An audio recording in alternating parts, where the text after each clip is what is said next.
ابھی بھائی صاحب بات کر رہے تھے نا، دل جلے، میں تو کہتا ہوں دل جلے ساتھ سب کچھ جلے.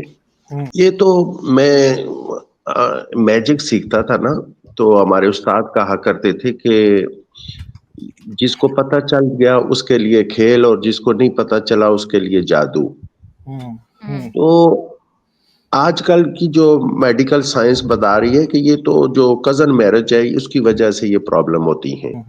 تو وہ جو بات کر رہے دادا نے جو کچھ بتایا تھا وہ تو وہی بات ہے، جس کو پتہ چل گیا اس کے لیے کھیل، اور جس کو نہیں پتہ چلا اس کے لیے جادو. تو وہ کوئی چاند گرہن کے ذمہ لگا دیتا ہے، کوئی سورج گرہن کے ذمہ لگا دیتا ہے، کوئی پتہ نہیں کس کچھ نہ کچھ وہ جو ہے نا وہ جو آسمانی ناراضگی ہے نا، خدا ناراض ہو گیا، یہ ہو گیا وہ ہو گیا، تو ان کے ذمہ لگا کے جو ہے نا اپنی جان چھڑا دیتے ہیں. اور وہ بیسک ایکچولی جو میڈیکل سائنس جو بتا رہی ہے وہ صحیح بتا رہی ہے کہ کزن میرج کی وجہ سے ہوتا ہے. دوسری میں غالب بھائی بات یہ کرنا چاہ رہا تھا کہ ہمارے جو اسلام میں جو کہا گیا ہے کہ نبی پاک صلی اللہ علیہ وسلم کی جو وائف تھی وہ ام المومنین تھی، مومنوں کی مائیں تھی. تو جو حضرت عائشہ تھی وہ کیسے، جب پہلے ابو بکر کی بیٹی تھی تو بعد میں وہ ماں ہو گئی. ہاں یہ بات تو میں اور پہلے بھی ایک بار ایک مومن سے کی تھی، وہ فارغ ہو گیا تھا. ایک بار میں نے کی تھی ایک مومن سے، بیچارے کا بہت برا حال ہوا تھا. تو اسی طرح حضرت جو افسا تھی وہ بھی ہوئی حضرت عمر کی کیسے ہو گئی. پھر وہ جو حضرت زینب تھی وہ پہلے جو بیوی تھی ان کی، وہ بعد میں ماں کیسے ہو گئی. آپ کو میں ایک بڑے مزے کی بات بتاؤں، دنیا میں نا حضرت محمد کا ایک رشتہ ایسا ہے، حضرت محمد سے زیادہ عجیب وہ رشتہ کسی کا بھی نہیں ہوا ہوگا. کون سا؟ حضرت محمد نے کی شادی حفصہ سے. جی عمر کیا تھا؟ ان کا سسر ہو گیا. عمر ان کا سسر ہو گیا. تو فاطمہ جی عمر کی کیا لگی؟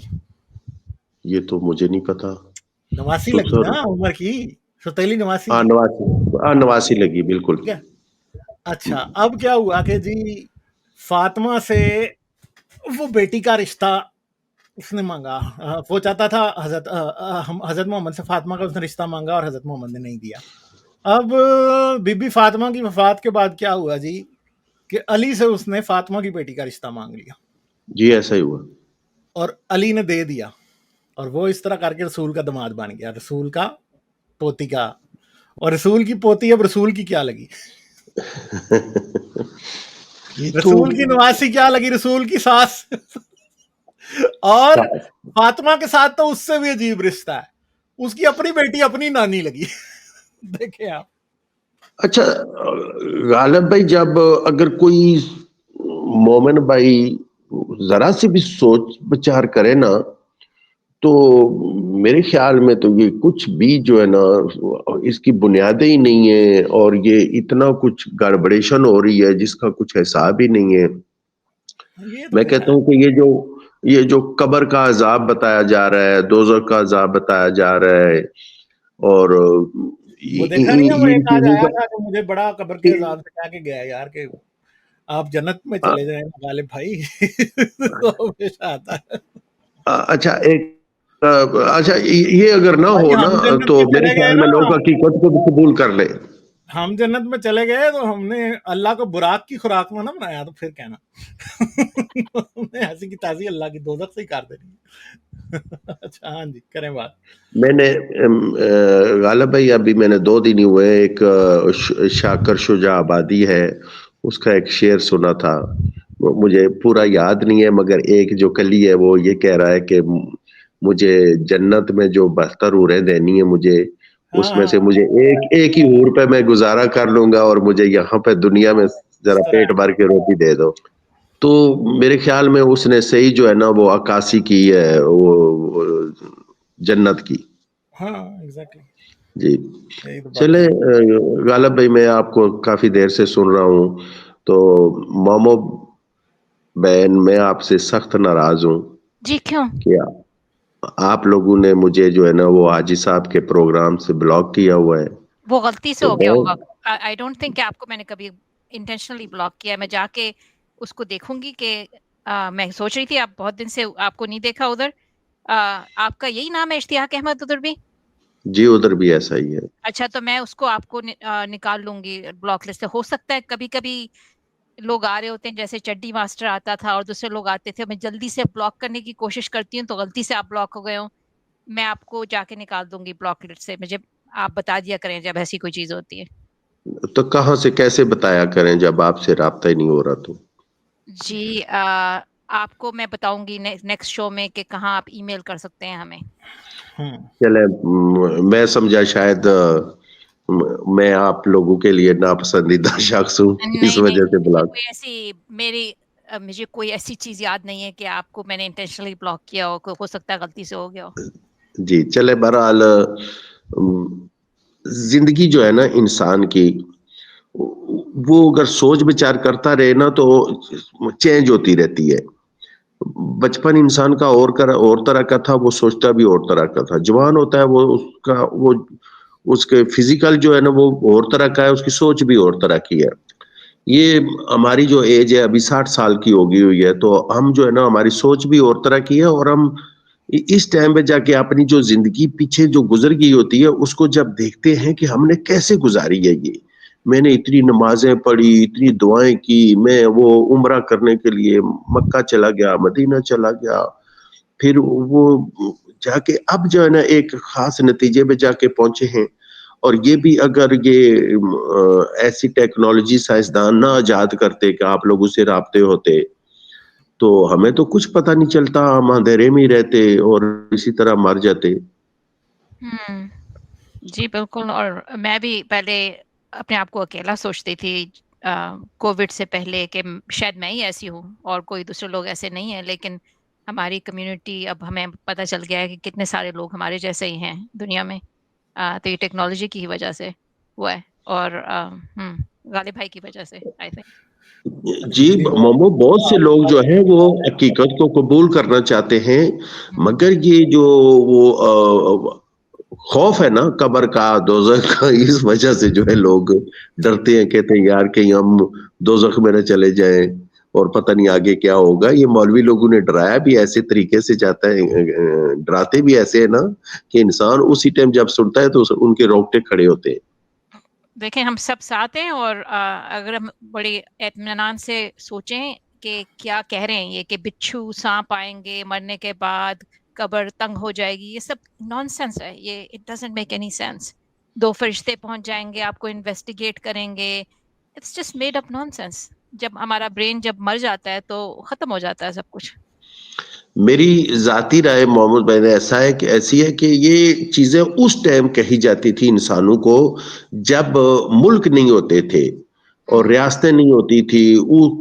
لوگوں کو ڈرایا جاتا تھا کہ ایک دوسرے کے حقوق سلب نہ کیے جائے, کمزور کو مارا نہ جائے. یہ اس ٹائم ہوتی تھی. اب جو ہے نا وہ میرے خیال میں ان چیزوں کی ضرورت ہی نہیں ہے. ملک بن گئے ہوئے ہیں, ملک جو ہے وہ کسی کے ساتھ کوئی زیادتی کرنے کی اجازت نہیں دیتا. اگر قوانین ہیں اب, رائٹ لائک. اور پہلے اس لیے بھی ہوتا تھا, ایک تو یہ بات تھی کہ قوانین کی ضرورت تھی. آپ کو پتہ ہے حمورابی کوڈ بھی تھی اسلام سے بہت پہلے, یہودیت سے پہلے. لوگ اپنے لاز بناتے تھے پہلے بھی. کئی ایک وجہ یہ تھی کہ لوگ جنگ کرنا چاہتے تھے, دوسروں پہ حملہ کرنا چاہتے تھے. عرب ممالک میں اسپیشلی وہ ان کا ایک ٹریڈیشن تھا کہ ریڈ کر رہے ہیں ایک دوسرے کے گاؤں میں, ان کی چیزیں لے رہے ہیں, ان کی عورتیں لے رہے ہیں, اپنا فائدہ کر رہے ہیں. یہ بھی ایک موٹیویشن ان کو ملتی تھی. تو بہت سی وجوہات تھیں, لیکن اب ہم سوچ سکتے ہیں کہ اب ہمارے پاس آ گئے ہیں ٹولز کہ ہم جو سائنسی قوانین ہیں, جو قدرت کے قوانین ہیں, وہ جان گئے ہیں کہ ہر چیز جو ہوتی کسی وجہ سے ہوتی ہے. اور آپ کو پتا ہے کہ زمین میں بری کرنے کے بعد جب آپ کا دماغ ہی ختم ہو گیا ہے تو اس کے بعد کیا آپ کو قبر کا عذاب ملنا ہے؟ کوئی قبر کا عذاب کوئی چیز نہیں ہوتی. جی وہ بالکل آپ نے بہت اچھی بات کی ہے. اس ٹائم پہ جو ایک گروپ کو, ایک بستی کو, ایک گاؤں کو جو چیزیں ضرورت ہوتی تھی وہ دوسرے گاؤں سے چھین کے لاتے تھے. اب جو ہے وہ ٹیکنالوجی آ گئی ہے, وہ لوگ وہ اپنی ضرورت جو نا وہ زمین میں سے پیدا کر لیتے ہیں. تو میرے خیال میں دوسرے گاؤں پہ حملہ کرنے کی یا دوسرے کی چیز چھیننے کی بھی ضرورت نہیں رہی.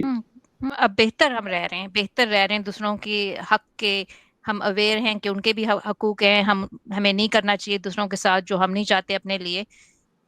سارے ملک کے قوانین کانسٹنٹ ہوتے ہیں, ہمیں کوئی ضرورت نہیں ہے کہ وہ چیزیں ہم ایکسپلینیشنز ابھی بھی دہراتے رہیں, اپنے بچوں کو بتاتے رہیں, ڈراتے رہیں قبر کے عذاب سے. قبر کا عذاب کچھ نہیں ہوتا, اٹس کوائٹ آبویس اگر آپ ذرا سا بھی سوچیں کہ کوئی ایسی چیز نہیں ہے. آج بھی اگر ہم دیکھتے ہیں تو جو دنیا میں جو ایک ملک اگر دوسرے ملک پہ اٹیک کرنا چاہتا ہے یا کرتا ہے تو وہ اپنے آپ کو بچاؤ کے لیے کرتا ہے, کیونکہ وہ ایک دوسرے کو دشمن اس لیے کہتے ہیں مذہبی حوالے سے. تو مثال کے طور پر اگر مسلمان کہتے ہیں کہ اسرائیل ہمارا دشمن ہے تو اسرائیل بھی تو یہ سمجھتا ہوگا کہ یہ ہمارے دشمن ہے. جی بالکل. جو آج کل کچھ عجیب سی بات ہوئی ہے کہ جو ممالک بہت پاورفل ہو گئے ہیں وہ دوسروں کو ان کی حقوق کا کو رسپیکٹ نہیں کر رہے. لیکن دیکھیں آگے کیا ہوتا ہے جب ہمیں ضرورت ہے ہمارے ملک کو, پاکستان کو, کہ اس کو اسٹرینگتھن کریں, ملک کو, اس کی انفراسٹرکچر بنائیں, کچھ پاور رکھیں. آپ بیٹھے بیٹھے ایسی جا کے KFC جلا رہے ہیں, اس سے کیا ہوتا ہے؟ باقی آپ کو ممالک کیوں رسپیکٹ کریں گے آپ کے جو آپ کہہ رہے ہیں؟ اگر آپ کے پاس کوئی سائنس اینڈ ٹیکنالوجی نہیں ہے, سارے وقت آپ لگے رہتے ہیں ایسی باتوں میں جن کا کوئی تک نہیں ہے, بجائے ٹیکنالوجی کو ڈیولپ کرنے کے لیے, جس کی وجہ سے جو ہے اسرائیل اور امریکہ آپ پر اپنی جو اوپینین ہے وہ تھوپ رہا ہے, کیونکہ آپ کے پاس اپنی کوئی پاور نہیں ہے. سارے ممالک کو ضرورت ہے کہ وہ اپنے سائنس پہ توجہ دیں اور یہ مذہب سے چھوڑ دیں, اس کو گھر میں رکھیں. اسی وجہ سے برا حال ہوا ہے پاکستان کا. بالکل ایسا ہے کہ بہت اچھا یہ پاکستان جو ہے نا ایک اچھے ٹریک پہ چل رہا ہے. پاکستان حکومتی لیول پہ جو ہے وہ کسی کو اجازت نہیں دیتا کہ کسی کو مارنے کی, کسی کی املاک جلانے کی. اور اگر ایسا ہوتا ہے تو چلو تھوڑی مگر قانونی کارروائی ضرور ہوتی ہے. یہ لوگ جو کر رہے ہیں یہ ایک گروپ کی شکل میں ایک سوچ ایسی ہے, اور وہ چلو سوچ جو ہے نا وہ کم دن بدن تھوڑی ہوتی جا رہی ہے. تو یہ وہ سوچ والے لوگ ہوتے ہیں جو مثال کی شیزان پہ وہ کر لیا, پابندی لگا دی جائے, یا KFC کو جلا دیا جائے, یا مندروں کو جلا دیا جائے, یا چرچ کو جلا دیا جائے, یا دوسروں کو جینے کا حق نہیں ہے. مگر حکومتی لیول پہ جو ہے نا یہ بڑا ٹھیک ہو رہا ہے. تو میرے خیال میں شاید تعلیم کو بھی اگر اوپن کر دیا جائے اور آپ جیسے لوگوں کو بھی لوگ سنتے رہیں تو یہ جو تشدد پن ہے یہ ختم ہو جائے گا. جی ضرور. چلیں پھر ٹھیک ہے, آگے چلتے ہیں ہم. Thank you. پھر جی غالب بھائی بہت بہت شکریہ, آپ اور ہم ایک ہی علاقے کے ہیں, بہت بہت شکریہ. وہ آپ کا فکرہ مجھے یاد ہے, جتھے دی کھوتی اتھے آن کھلوتی. مکمل ویڈیو دیکھنے کا شکریہ. جانے سے پہلے لائک, سبسکرائب اور شیئر ضرور کریں. یہ چینل آپ لوگوں کی سپورٹ سے چلتا ہے. آپ مزید سپورٹ کے لیے پیٹریون یا بائی میاں کافی بھی استعمال کر سکتے. ان دونوں کا لنک ویڈیو کی ڈسکرپشن میں ہے. آپ کی سپورٹ میرا حوصلہ بڑھاتی ہے. آپ کی سپورٹ کا شکریہ.